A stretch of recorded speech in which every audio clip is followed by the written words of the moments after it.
जय जय राम। सादर नमन परम प्यारे राम, परम पूज्य गुरुजन, परम दिव्य आत्माएं और आप सबके मंगलाशीष लिए परमेश्वर अकारण कृपा करके अपने श्री चरणों में लेकर आए हैं। उनका बारंबार धन्यवाद, अनंत बार धन्यवाद, अनंत बार धन्यवाद। गुरुजनों की अकारण कृपा से वे हमें इस समय मन के रूपांतरण में लेकर आ रहे हैं। उनका बहुत बहुत धन्यवाद, अनंत बार धन्यवाद, अनंत बार धन्यवाद।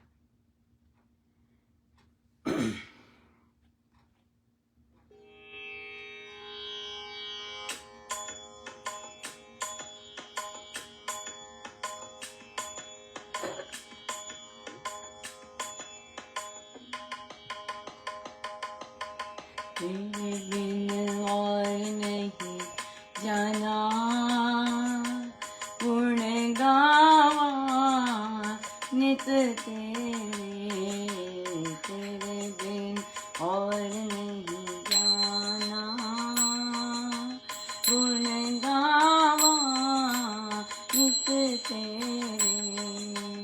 तेरे बिन और नहीं जाना, गुण गावा नित तेरे। तेरे बिन और नहीं जाना, गुण गावा नित तेरे। तेरे बिन और नहीं जाना, गुण गावा नित तेरे। तेरे बिन और नहीं जाना, गुण गावा नित तेरे। तेरे बिन और नहीं जाना, गुण गावा नित तेरे। तेरे बिन और नहीं जाना,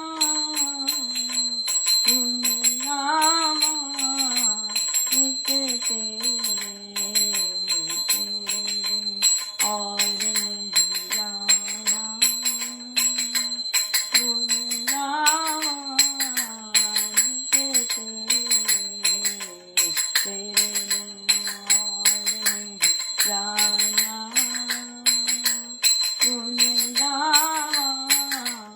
नित तेरे।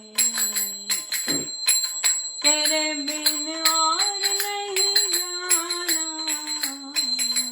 गुण गावा नित तेरे।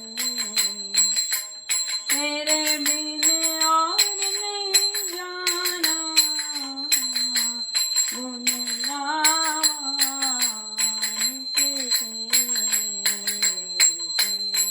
बिन और नहीं जाना,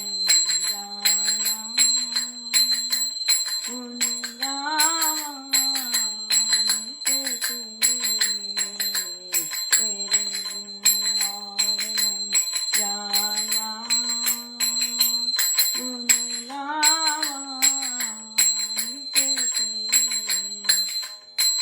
तेरे बिन और नहीं जाना,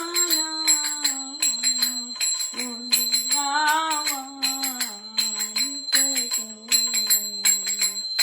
तेरे बिन और नहीं जाना, गुण गावा नित तेरे। तेरे बिन और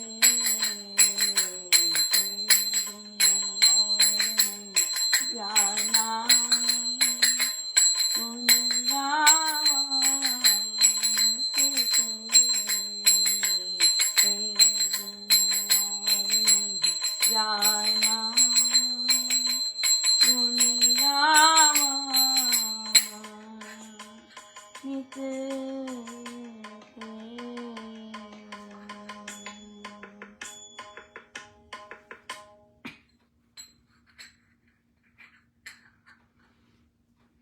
श्री अमृतवाणी व्याख्या जी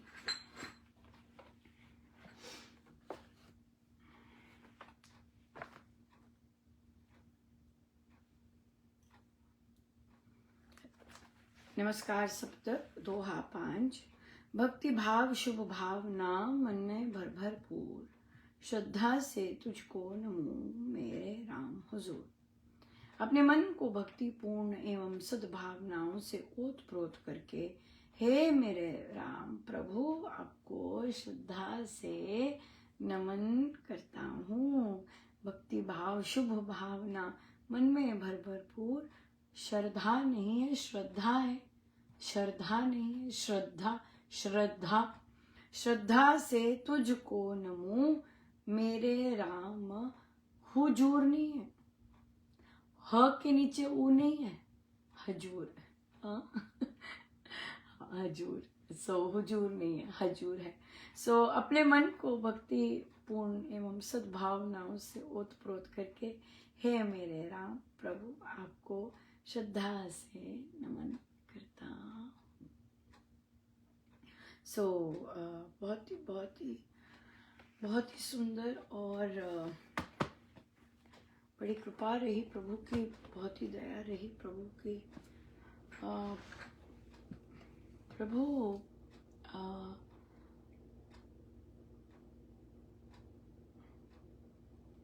स्पष्ट, सत्य और क्लियर जो वार्तालाप करवाते हैं, बहुत अच्छा लगता है। बहुत बहुत बहुत बहुत सुंदर आता है। हमारे 2 दिन से बारिश चल रही थी। सो लेकिन मैंने यहाँ ही सीखा था, जब आउटडोर एजुकेशन के मैं वर्कशॉप या पीडीज लेती, तो वहाँ ही सीखा कि वो बोलते कि जब हमारे पास 5th ग्रेडर्स आते हैं, हम लोग उनके लिए रेनकोट्स और वो सब तैयार कर देते हैं, लेकिन हम उन्हें लेके जाते हैं बाहर, एक्सप्लोर करवाते हैं बाहर। ये चीज़ें बहुत हीलिंग होती हैं बच्चों के लिए। नेचुरल एनवायरनमेंट में जाना और फिर सीखना और वहाँ रहना और चलना, ये सब चीज़ें।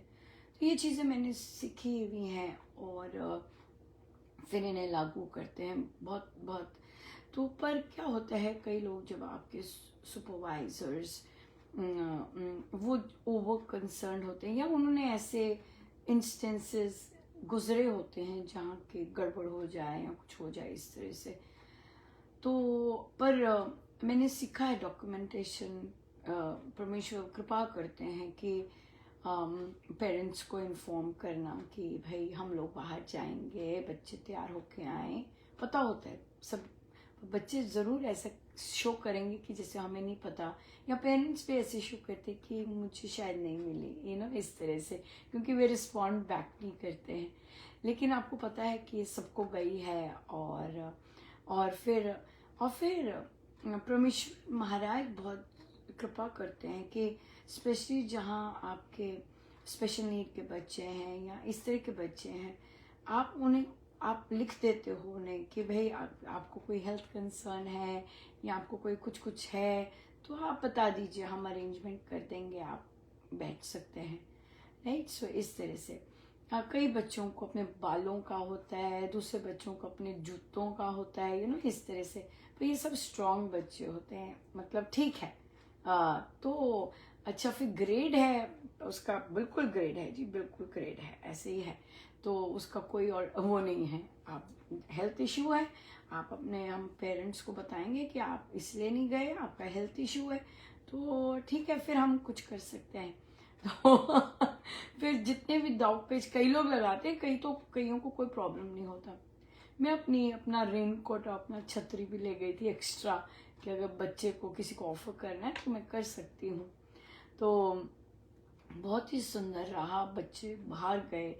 कई क्लासेस में तो बारिश हो रही थी अच्छी खासी, और ड्रिजल थी, बहुत तेज वाली नहीं थी, पर ड्रिजल थी हल्की हल्की, और सबने किसी ने अपने सिर पे ले लिया, छतरी ले ली, ऐसे ऐसे चल गया काम। और तो अब क्या हुआ, अब हम ज़्यादा जा रहे थे, बातचीत होनी शुरू हो गई। तो मेरी जो हमारी साइंस की हैं, उन्होंने देख लिया, मुझे पता था कि वो बहुत ज़्यादा प्रोटेक्टिव हैं इस चीज़ के कि भाई नहीं जाना, बिल्कुल नहीं जाना। वो तो फील्ड ट्रिप पे भी मना करते हैं, बिल्कुल नहीं जाना, क्लास में जो मर्जी करवा लो, पर जाना नहीं है। पर पर ये टीचर का अपना होता है, राइट। सो मुझे पता था कि अगर उन्होंने देख लिया वो भागी भागी ज़रूर आएंगे, और वो आई वे आई। और मैंने कहा, मैं कहते मिस महाजन ये है वो है, प्लीज़ आप ऐसा वेदर है मत लेके, गड़बड़ हो जाएगी ऐसे ऐसे। पर क्योंकि हमने कर लिया था और आधा और था, और मुझे एक और क्लास को लाना था, और फिर तो मुझे था कि मैं पूरी तरह पूरा करूँ, है ना, बीच में इस तरह छोड़ना ठीक नहीं है। तो फिर जब मैं वो हमने फटाफट निपटाया और बड़ा अच्छा रहा बच्चों का, और हम वापस आए, तो महाराज ने मुझे उनसे ईमेल लिखवाई। फिर मैंने उन्हें बताया, क्योंकि देखिए आप सिर्फ एक चीज़ देख रहे होते हैं कि वो सामने जा रही है, राइट, लेकिन टीचर ने और भी चीज़ें की होती हैं। तो मैंने उन्हें बताया कि भाई मैंने ऐसे मैसेज भेज दिया था घर। मैंने ये भी बताया कि पेरेंट्स को पता था, वे कल जो थी हमारी मीटिंग वहाँ बात भी कर रहे थे। फिर उन्हें बताया कि बच्चों को सुबह भी लिखा था कि अगर कोई हेल्थ कंसर्न हो मुझे बता देना, हम अपना अम्ब्रेला और ये सब लेके आए। फिर ये लिखा, और फिर एक लाइन जो सबसे इम्पोर्टेंट थी वो लिखाई कि देखिए कि मैं आपकी अथॉरिटी को डिसरिस्पेक्ट नहीं कर रही, ना ही मैं आपकी अथॉरिटी को चैलेंज कर रही। वो मैं नहीं हूँ, मेरा कोई वो नहीं है, पर मैंने सब कुछ लेके फिर किया है। मैं इसलिए नहीं कर रही क्योंकि आप मेरे से सुपीरियर हैं, और मेरा कोई ये नहीं है कि मैं अपने सुपीरियर्स को डिसरिस्पेक्ट करूँ, ऐसा कुछ नहीं है। काइंडली रेस्ट अश्योर्ड, ये जो लाइन थी बहुत इम्पोर्टेंट थी, क्योंकि कई बार आप सर्टेन बिहेवियर्स करते हैं और अगले को लगता है कि आप जो उन्होंने रिकमेंड किया आप उसके अगेंस्ट जा रहे हैं, लेकिन उस अगेंस्ट जाने में आपकी सोच बहुत अलग होती है, और जो दूसरे हैं उनकी सोच बहुत अलग होती है, राइट। तो इसलिए डेफिनेटली ये चांस था, मुझे पता भी, मैंने इतना ज़्यादा देखा नहीं था कि बारिश आएगी या ऐसा होगा, बट क्योंकि मैं बहुत देर से बच्चों को कह रही थी हम जाएंगे सो फाइनली, और वो वेट कर रहे होते, मुझे पता है, और कि भाई इन्होंने बोला है, मैंने कहा अब नहीं जाएंगे, ये वीक है, तो इसलिए क्योंकि वो वेट कर रहे होते हैं बाहर जाने की। और फिर और वो मेरा और स्टूडेंट्स का अपनी बात होती है, और मुझे पता होता है कि वो फिर डिसअपॉइंट होते हैं बच्चे, क्योंकि ऑलरेडी टाला होता है, तो इसलिए फिर इसलिए ये कहना बहुत ज़रूरी था कि मैं आपको डिसरिस्पेक्ट या डिफाई नहीं कर रही हूँ, लेकिन ये चीज़ है। और पर उन्होंने रिस्पॉन्ड बैक किया कि थैंक यू कि आपने मुझे बताया, कि आपने पेरेंट्स को बताया है और सब किया है। फिर भी मैं कहूँगी कि आप ऐसे वेदर में ना जाएं, वो ठीक है, वो मैं मानती हूँ, वो कर लिया, लेकिन पर ये मैं गुरु महाराज की बड़ी दया है, क्योंकि आप कंप्लीट करना चाहते हैं। अब आप एक क्लास रह जाएगी, लटक जाएगी, और फिर आपको है कि सारा का सारा जैसे चल रहे हैं वो वैसे ही चले।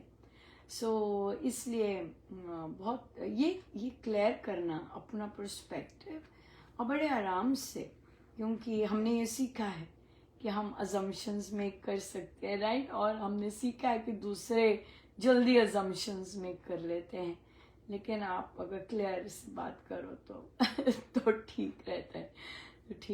सो आज और भी बड़ा सुंदर, तो पता नहीं, पर मुझे इतना ज़्यादा इतना मैं देख रही थी, उन्होंने फिर मेरी कई क्लासेस रिड्यूस कर दी, इतनी बड़े साइज थे, 36 यहाँ पर जो लीगली होना चाहिए वो 15-16 होना चाहिए, पर 36 पढ़ाना बहुत बड़ी बात है बहुत ज़्यादा बड़ी बात है, पर करवाते हैं। तो इसलिए, पर ये बहुत ज़्यादा हुआ कि जो उन्होंने कट किए, और बच्चे जा रहे गुस्से भी हो रहे और जा भी रहे। और पर वो अच्छे एक्सपीरियंस टीचर हैं, बल्कि जिनके पास वे गए। पर मैं देख रही थी, मुझे मुझे हो रहा था, और इतने सारे निकल गए। सो पर तो कहते, मैंने कहा आई मिस यू, कहते no you will not miss us, ऐसे नहीं आई विल मिस यू, क्योंकि एकदम आदी हो जाती है ना क्लास। सो ये पर महाराज की कृपा है ये कि इतना बड़े बड़े साइजेस वो आप बिल्कुल छोटे हो गए हैं, और आप और डिफरेंट ढंग से आप करवा सकेंगे, या जैसे भी परमेश्वर की जैसे भी इच्छा है। बहुत सुंदर प्लान करते हैं महाराज, सो बहुत सुंदर निकलता है। सो आइए हम लेते हैं हमारा पेंडिंग क्वेश्चन जो कि चल रहा है बहुत दिनों से और छोटे छोटे टॉक्स में आ रहा है, और वो है कि बच्चा अग्रेसिव हो रहा है, और फिर तो फिर क्या हुआ, इतना मतलब कृपा मानिए कि आज सुबह जाते हुए बारिश थी आज, तो फिर मैं ट्रैफिक था बहुत ज़्यादा, तो लेट हो गई थी। तो मैंने देखा एक बुक क्लब है, तो फिर मैं वहाँ, मैंने कहा चलो मैं जाती हूँ, देखते हैं क्या कर रहे होते। उनको मेरी आवाज़ पता नहीं आ रही थी ठीक कि नहीं आ रही थी, लेकिन पहुँचाया प्रभु ने वहाँ पर। वो बच्चा 12th में है, और फिर गुस्सा हो रहा है, गुस्सा उसका बढ़ रहा था। तो मैंने फिर, और जैसे डायरेक्ट बात करते हैं तो और पता चलता है, तो उन्होंने माने कहा नहीं, वो सारा मेरे साथ ही शेयर करता है, सारा करता है, गुस्सा भी ये वो। लेकिन अब मुझे हो रहा तो कुछ ज़्यादा गुस्सा कर रहा है, तो वो गुस्सा ना करे। मैंने कहा आप चाहते क्या हैं, कहते वो गुस्सा ना करे। अगर गुस्सा ना करे तो फिर आपने क्या किया कि वो गुस्सा ना करे? आप क्या स्टेप्स ले रहे हैं ताकि वो गुस्सा ना हो? वो स्ट्रेस्ड आउट हो रहा है, उसे तनाव हो रहा है, वो करना चाहता है, आप अपनी तरफ से क्या कर रहे हैं कि वो स्ट्रेस्ड आउट ना हो? वो डिसरिस्पेक्ट में गुस्सा नहीं हो रहा है, वो स्ट्रेस में गुस्सा हो रहा है, स्ट्रेस्ड आउट है बहुत ज़्यादा। और हमें लगता है कि हमें वो डिसरिस्पेक्ट कर रहा है, तो हम भी ऊंची आवाज़ में बोलते हैं, और फिर बराबरी करते हैं कि तेरे को बताते हैं तू कौन है। लेकिन हमें पता नहीं होता कि बच्चा स्ट्रेस्ड आउट हो रहा है बहुत ज़्यादा, तभी उसके रिएक्शंस ऐसे निकल रहे हैं। तो अगर हम पहचान सकेंगे साइंस कि बच्चा स्ट्रेस्ड आउट है, और मुझे दूसरे ढंग से बात करनी है, वो ईगो क्लैश नहीं है, और वो हमें और वो रूड बोलता है या उसके मुंह से ऐसे निकलता है, हो सकता है उसे कुछ बॉदर कर रहा हो, क्योंकि बच्चों को हर समय नहीं पता होता, टीनेजर्स हैं, उन्हें नहीं पता होता कि कैसे डिफिकल्ट या चैलेंजिंग सिचुएशन से डील करना है, राइट? तो इसलिए, और तो उन्हें कहा कि तो फिर मदर ने कहा, मैंने कहा आपने उसे स्पेस क्यों नहीं दी कि वो आराम से पढ़ सके या बुक क्लब कर सके? तो फिर उन्होंने कहा कि ना वो फ़ोन पे इतना रहता तो मुझे होता कि पता नहीं फ़ोन है कर रहा है, या फिर गेम या फ़ोन पे लगा हुआ है या अटेंड कर रहा है। मैंने कहा वो इतना बड़ा बच्चा है, 17-18 is a young man, young adult. आप एक यंग अडल्ट को ऐसा ट्रीट नहीं कर सकते हैं। आप उसे 5 साल के बच्चे की तरह नहीं ट्रीट कर सकते हैं। वैसे तो 5 साल के बच्चे के साथ भी ऐसा ट्रीट नहीं करना चाहिए, उसे यंग अडल्ट की तरह ट्रीट कीजिए। उसकी इनसिक्योरिटीज, उसका जो तनाव है वो अंडरस्टैंड कीजिए। वो अभी सिर्फ चिल्ला रहा है, अगर वो चिल्लाने की बजाय ड्रग्स लेने लग जाए, अगर चिल्लाने की बजाय डिप्रेशन में चले जाए, क्या करेंगे?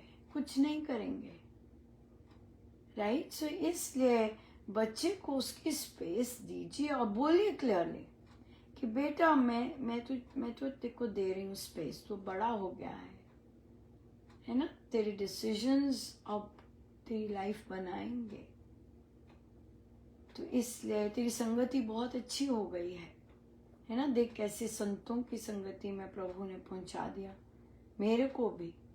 कहाँ बैठे हैं हम, कहाँ पहुंचा दिया, है ना। और फिर उसके बाद तो हमें एक ही चीज का ध्यान रखना है, कर्मों का। और मेहनत तो करनी ही करनी है, वहां पर तो कोई कॉम्प्रोमाइज ही नहीं है। मुझसे हो नहीं रहा, मुझसे पढ़ा नहीं जा रहा, नहीं, मेहनत तो करनी ही करनी है। मेहनत करने की परिस्थिति तो बनानी है, क्योंकि एक मेहनत ही है। चाहे आप एंट्रेंस में क्लियर नहीं होते, चाहे आपका नहीं आता, जो मर्जी करके भी, लेकिन अगर आपको मेहनत करनी आ गई है, आप कुछ मर्जी करेंगे, आपको मिलेगा मिलेगा।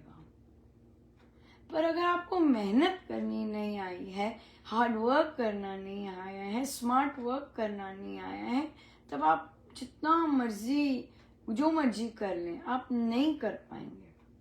ये जो मेहनत करने का संस्कार है, अगर नहीं भी है संस्कार, आ सकता है संस्कार, राइट। दूसरे को देख के ईर्ष्या करना, दूसरे को देख के डिप्रेशन में आना, नहीं।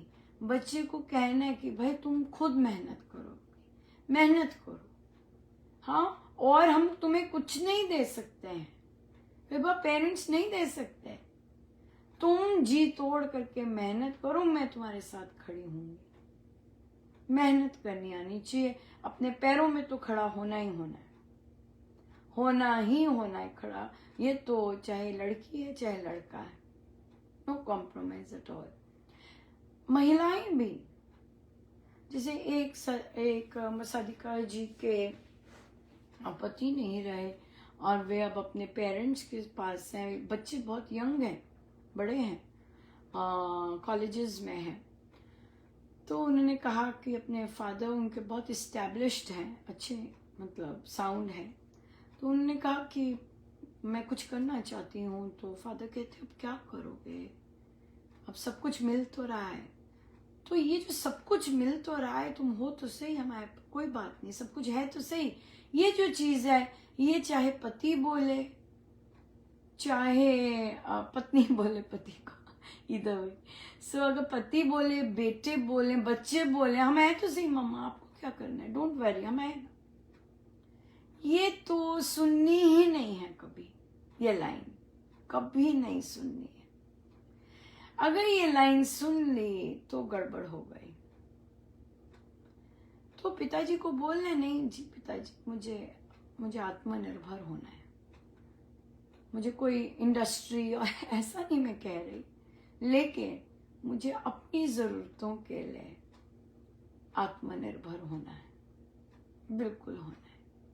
और इतने टैलेंट होते हैं विमेन के पास, इतना सुंदर उनके पेरेंट्स ने परवरिश की होती है कईयों की, और फिर समय ऐसा होता है, ऐसी जगह विवाह हो जाता है कि वहाँ वो ग्रो ही नहीं करने देते।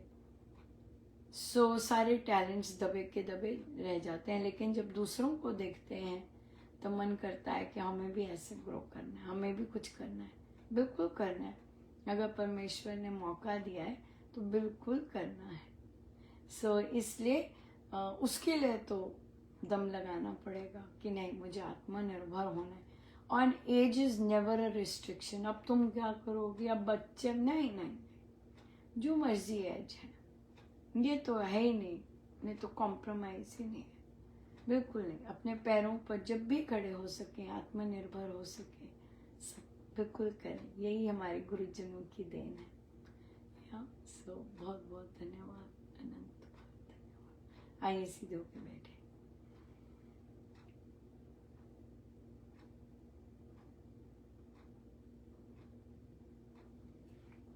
सब गुरुजनों का उनके शिष्य चरणों में जय जय राम, जय जय।